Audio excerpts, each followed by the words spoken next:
Welcome to Beer and Iron, where we talk about real cast iron cooking and share recipes with beer as an ingredient. Grab a beer, set that cast iron on the heat, and prepare to flip your expectations. We're serving up tales and recipes that are well seasoned and never half-baked. This is where the good stories live.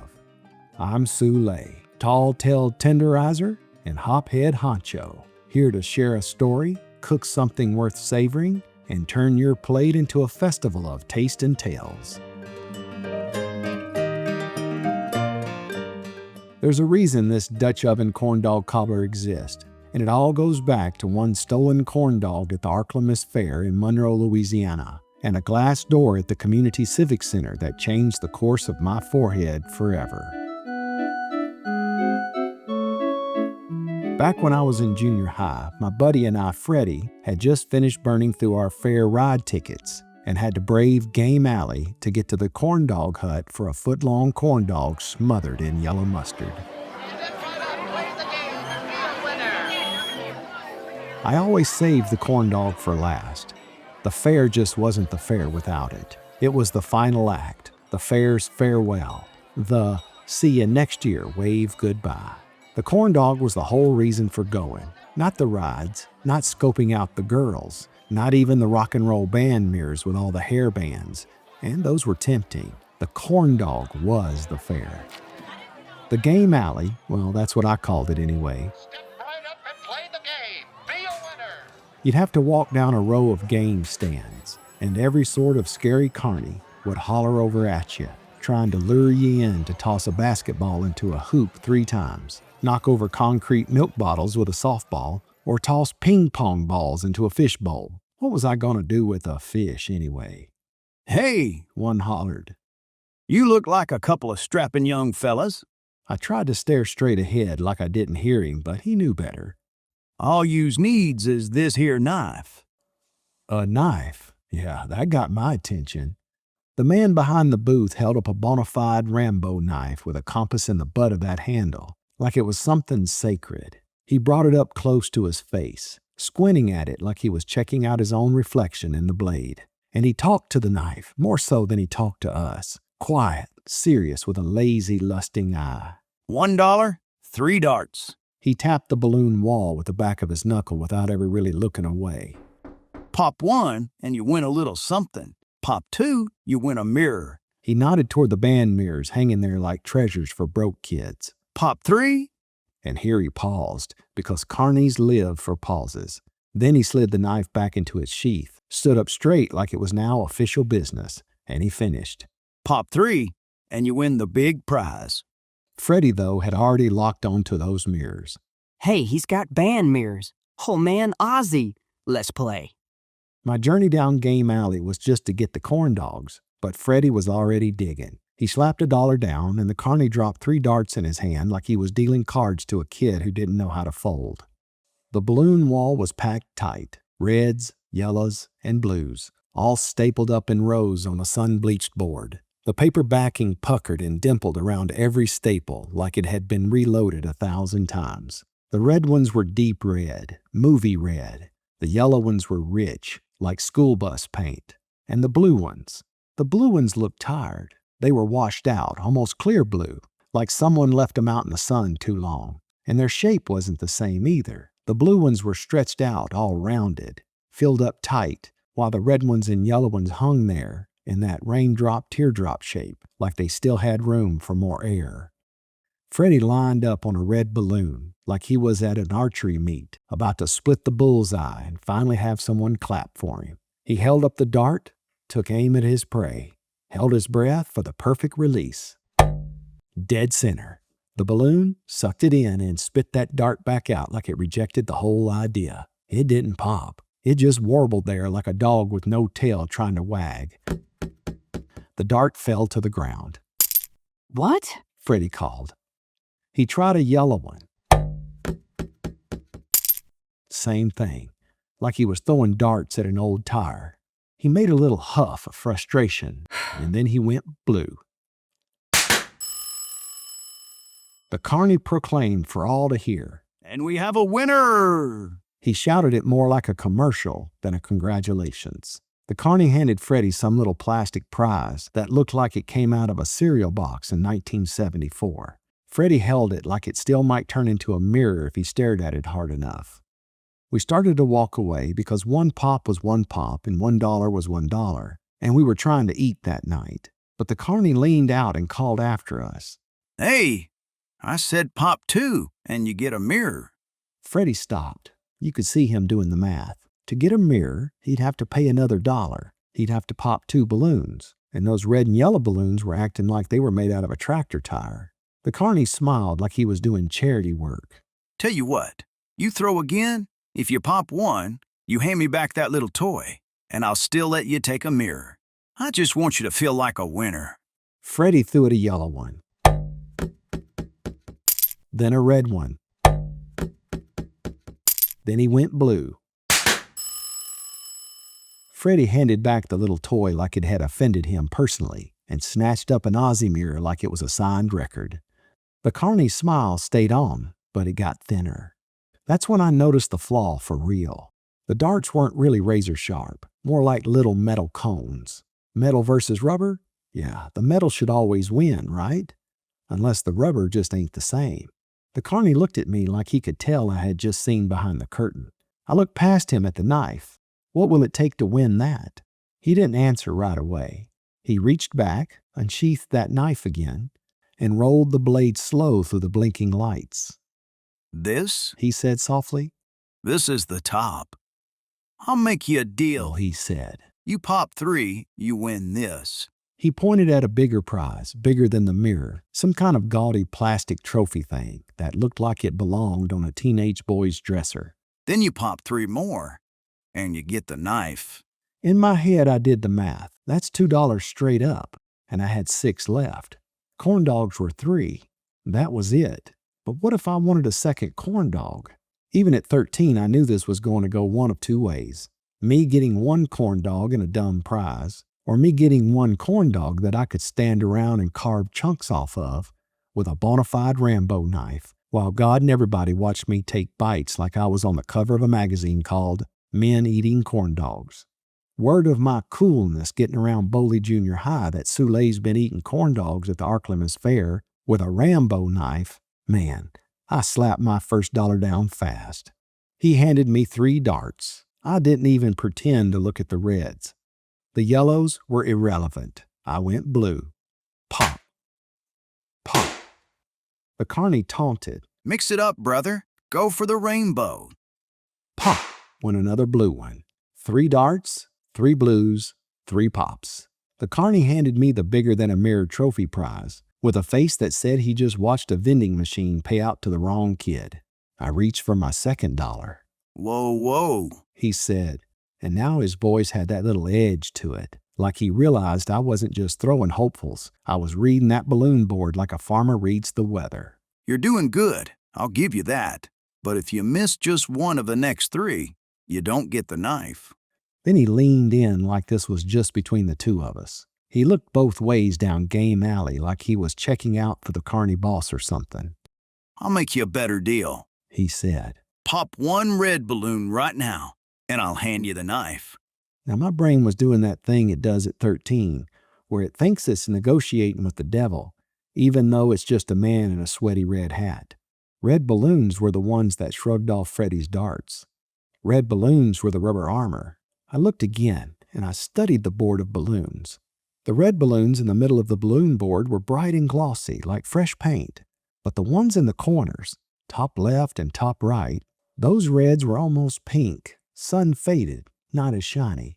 October sun in Louisiana is more forgiving than August, but it'll still cook a balloon if you hang it up there all day. I noticed, too, that there weren't many dart holes in the wood around the outer edges of the balloon board. I took the dart, aimed for the pale red balloon in the top right corner like it had my name on it, and I flicked it, and pop! For a second, the carny just stared at the hole in the wall like he took it personal. Then he reached back slow and handed me the knife with the kind of politeness you use at a funeral. Freddie asked, Hey, he still has 2 more throws, right? That'll win a mirror. The carny reached up and grabbed the booth door and yanked it down. No, we're closed for maintenance. In the dark, and well, how about that? Freddie clutched his Aussie mirror. I clutched my knife and my dignity, which was smaller than the knife. I strapped the knife onto my belt, and Freddie stowed the mirror carefully in his backpack. Behind the closed booth, we heard more balloons popping. We just shrugged and walked off toward the corn dog stand. We ordered our corn dogs and we waited our turn. I kept looking down at my knife, feeling like I was the luckiest kid in all of Fairdom.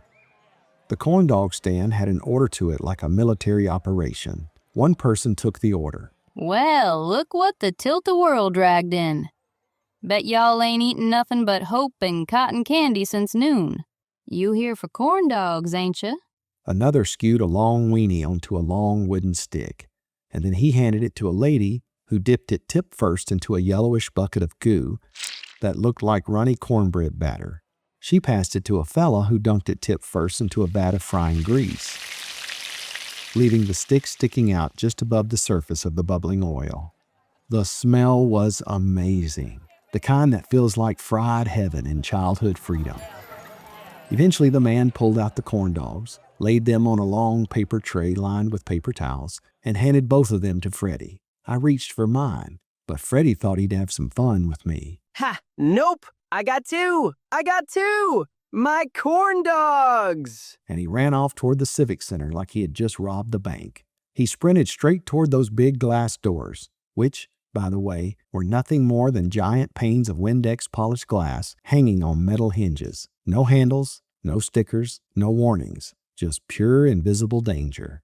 Freddie ran inside and set one of the corn dogs on top of the public water fountain, which even in junior high, I knew was basically a petri dish with plumbing. And then he bolted right back out through the same door. I saw that corn dog sitting there on that fountain like a crime scene exhibit, and I thought, nope, not today.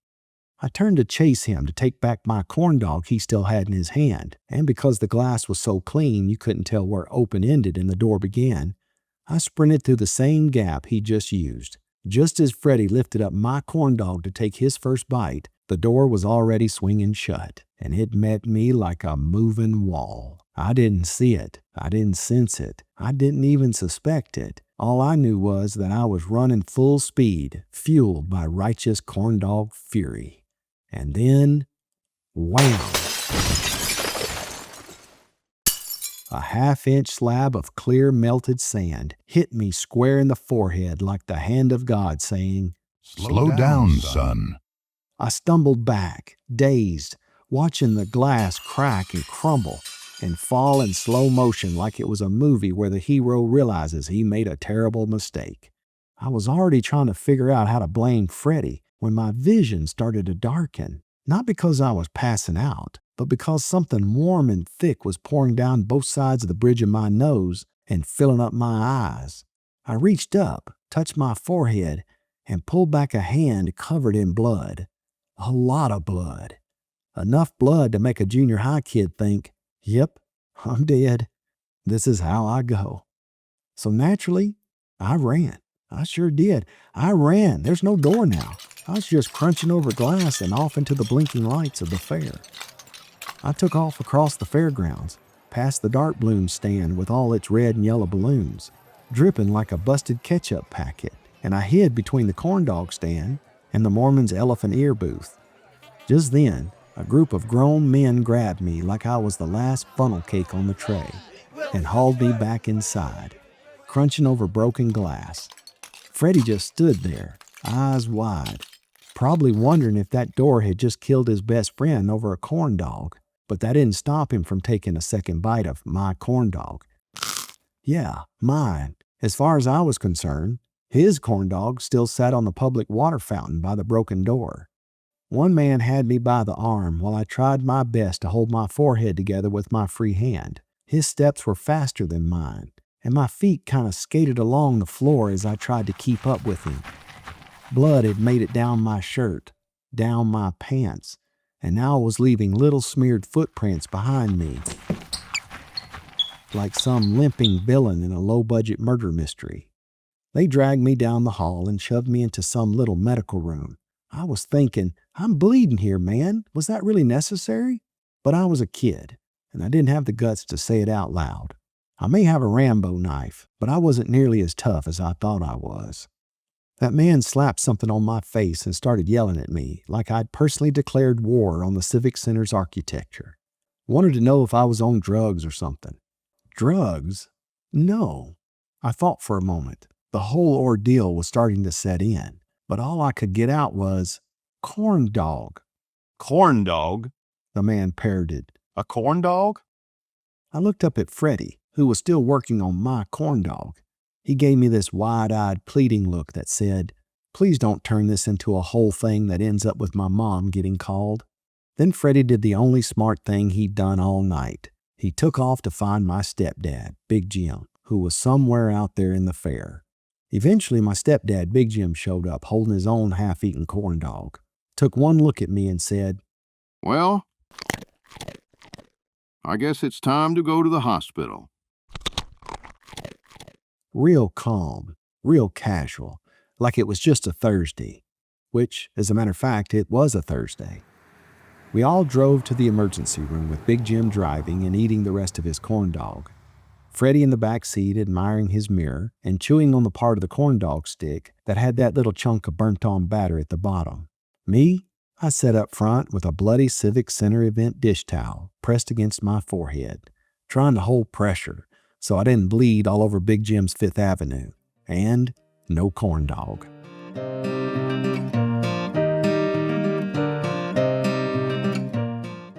Yep, they shaved off the front of my hair to get to the laceration.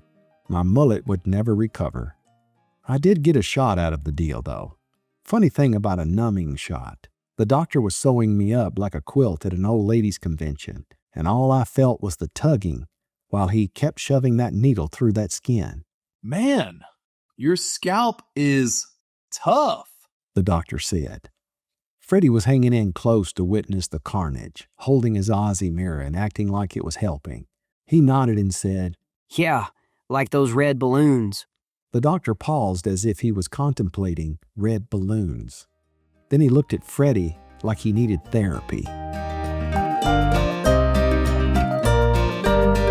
Afterwards, we stopped off to drop Freddie off at his house. He didn't say anything. He just jumped out of the car and started shouting, Hey, Mom, you never guess what Sulae did with his head.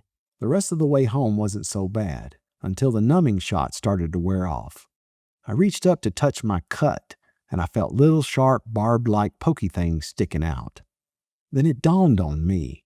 A head scar. A Rambo knife. Oh, man. I was going to be the coolest kid at school tomorrow. But a knife at school? I'm not sure Mrs. Clack would appreciate that very much. Later at home, Mama took one look at me and gasped. Oh, Sulae. Oh, baby, you look like Larry. Larry? I ran to the bathroom to look. She wasn't wrong. They shaved the front of my head to stitch me up, and with my messed up mullet sticking straight up in the back, I looked exactly like Larry from the Three Stooges. Except Larry wasn't going to have to walk into school tomorrow with a fresh forehead zipper. And Miss Clack, oh my gracious, she was never going to let me wear a hat in the building, not even if it said Band-Aid across the front and in cursive. The best I could hope for was her using me as a living poster child for her no running in the hall speeches. There would be no cool tomorrow. Miss Clack always told us at the end of the day as we ran off for the buses in our homes, Have fun, be safe, and don't get run over by a Mack truck. oh man, she's going to ask me that stupid question tomorrow. As Mama inspected my noggin, Big Jim came back from his back room wearing his BVDs, and only his BVDs. My sister took one look and, from a safe distance, offered, Yep, you finally got what you deserved. I knew the only sympathy I was getting that night was from my mother, so I explained the whole tragedy, how Freddie took my corn dog and set it on the nasty public water fountain, how the glass door hit me in my head, and how it really wasn't my fault. Then the part that mattered. And Freddie ate my main reason for going to the fair, I said. He ate my corn dog, Mama, my corn dog. Don't you worry none. Mama said. I'm gonna fix you up something good, something comforting, something to make up for the corn dog you lost in the line of duty. Another corn dog? Nope. Something much better. And yes, I still had the knife. Mama let me use it to slice up the hot dogs for the cobbler, like it was the most normal thing in the world. Like 13-year-old boys usually come home from the fair with a stitched-up forehead and a Rambo knife. She didn't make a big speech. She didn't say, "I told you so." She just got out the cast iron and went to work like supper could steady a thing that had gone sideways. She browned a little onion with the hot dogs till the whole kitchen smelled like the fair, stirred in the corn, and then she drizzled mustard over the top in a zigzag ribbon like she was signing her name. Then she covered it with sweet cornbread cobbles. When it came out of the oven, it was bubbling around the edges and toasted golden on top. She handed me the whole pot with a towel, warm and heavy in my lap, like a prize you couldn't win at any balloon booth. I ate it there in the living room while Big Jim watched his ball game and acted like Thursday night stitches were just part of raising kids. Freddie was probably at home admiring his Aussie mirror, and somewhere out there, the fair was still flashing and clanging, collecting dollars and handing out tiny plastic lies. But in our house, it was quiet. The knife sat there on the coffee table like a trophy. My forehead throbbed every time I chewed. Freddie had taken my corn dog. The Civic Center took a chunk of my forehead, and my mama put something warm in my lap that made the whole night come out even. Now let's make it, y'all.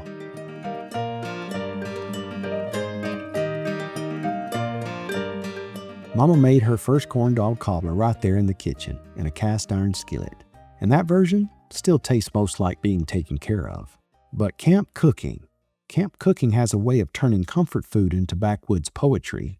It roughs the edges a little, adds a little smoke, makes you work for it, but just enough to make it mean something. So tonight, that skillet hands the baton to a 10-inch deep camp cast iron Dutch oven, a bed of coals, and that smoky little edge that makes everything taste like somebody earned it. Now listen, whether you're in a camp chair or on the road or just thinking about your next cook, I'm going to walk you through this recipe. You don't need a pen, no paper. Just follow along and enjoy yourself. The full recipe is on the website at beerandiron.com. For now, just listen to get the gist of it. You can print the specifics later. For the base of the cobbler, grab 1 can of creamed corn, 1 can of whole kernel corn, and drain that can. Half of an onion, chopped or diced, that's your call. A little butter or oil for sauteing the onions and browning the hot dogs. Take 12 beef hot dogs, cut them into thirds. You'll get about 36 pieces.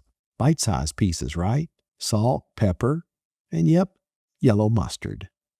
For the cobbled topping, we're going to use flour, cornmeal, sugar, baking powder, and salt. We're going to cut cold butter into those ingredients like you would a biscuit recipe. And then we'll create our cobbles by adding 2 eggs and a splash of vanilla. My suggestion when it comes to the cobbles is to mix the dry ingredients and cut in the butter at home and stow this in a zipper bag. Keep it in the freezer or the cooler until you're ready to bake. You'll wait and mix the 2 eggs and the vanilla when it's time. That's it. There's nothing fancy right there. It's going to taste fancy, but it's going to cook easy. Now let's talk fire. Grab your 10-inch deep camp cast iron Dutch oven. Using Beer and Iron's ×2 guideline, you're aiming for about 20 charcoal briquettes total, but go ahead and light 25 or so, because fire doesn't always behave, and it's better to have a little extra heat than not quite enough. Start with all of your heat underneath that camp cast iron Dutch oven. No, you're not going to get all 20 to 25 briquettes under there, but that's where we'll start. Leave some room around the briquettes to let some air in there. Not too much, but just enough. With the briquettes underneath the Dutch oven, this is going to be your frying and your sautéing zone. Later, we're going to split top and bottom, not an even split, and I'll fill you in on the details in a bit. Set that Dutch oven over those coals and drop in your butter. Now watch it, because cast iron doesn't tell you much by just looking at it. But butter will. That butter works like your preheat timer and lets you know just when the heat is right. When it melts, starts to brown just a touch, you'll catch that first hint of that butter toasting in the air. That's when you know it's ready. Toss in the onions. Let them soften, but not fully ready. Then add your hot dogs. And leave them alone there for a minute to do their thing. Let them sit there in that pot and get cozy. Let them get a little color. that faint, crisp edge. Because, y'all, that brown, that crisp edge, that there's when the fair shows up. That's the difference between boring hot dogs simmering in corn and, wait a minute, this actually tastes like the fair. Once you have that brown, crisp edge, stir in your creamed corn and the corn kernels. Maybe a little pepper, but just a bit. Let it come up to a simmer and then pull it off the heat.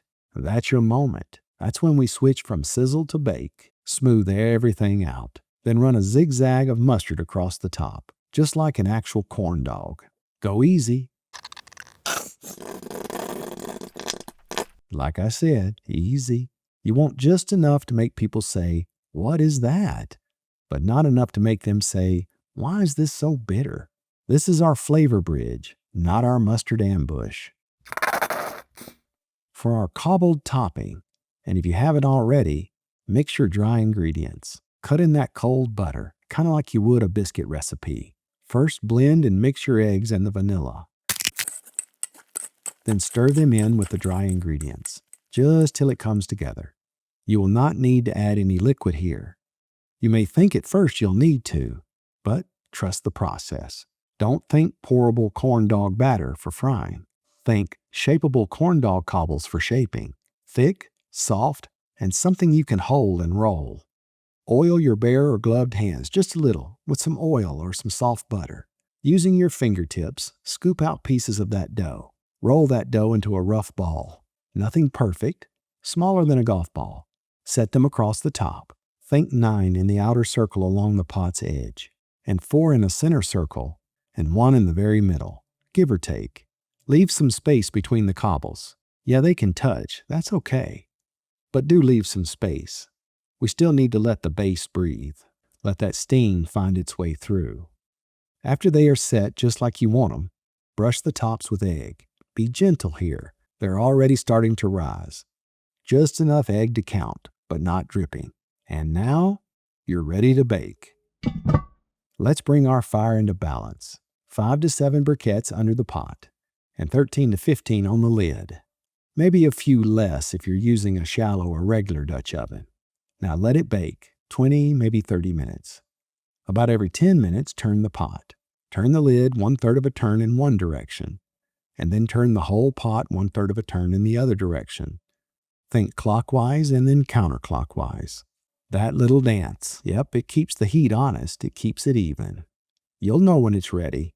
Golden on top, bubbling around the edges, smelling like you did something just right. Now pull it off the heat and let it sit and rest for a bit. 5, maybe 10 minutes. That rest matters, y'all. Give everything time to settle. Give everybody you're feeding time to start circling. Then scoop it out, pass it around, and somewhere between the smoke and the sweetness and those browned edges, you'll realize you didn't just make a cobbler. You made fair food. Fair food grown up just enough to survive a campfire.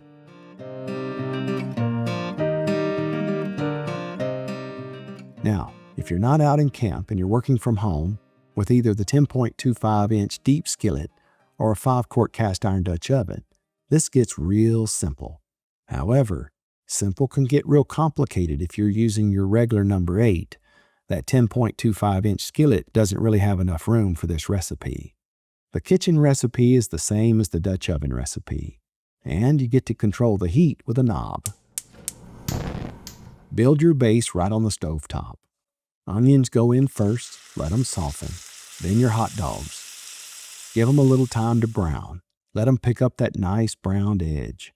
Now stir in your corn and bring everything up just to a bubble. Then turn the heat down or go ahead and shut it off. You're ready to build. Smooth everything out. Lay that same light zigzag of mustard across the top.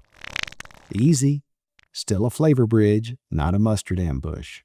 Mix that cobble topping into a thick, shapeable batter. Then grab some of that batter with your oiled fingers. Shape some small cobbles and set them right on top. And don't overcrowd it. Slide the skillet into a 375-degree preheated oven and let it bake uncovered. Nope, there's no lid with the kitchen version of this recipe. Let it bake for about 20 to 25 minutes. You're looking for the same signs. Golden on top, bubbling around the edges. If it's getting too dark too fast, just tint lightly with foil. When it's golden and done, pull it out and let it rest. 5, maybe 10 minutes. Same as before, that rest matters. Same flavor, just simpler heat. And if you want the full measurements and a printable version, you can grab it over at beerandiron.com. And there you go. The Dutch oven corn dog cobbler is yours to try and enjoy. Now, y'all don't be strangers. Let me know how yours turns out over at beerandiron.com and join the conversation. Remember, at Beer and Iron, there's always room for one more at our table. Until next time, may your hops be happy and your cornbread golden. Catch you on the next pour at beerandiron.com.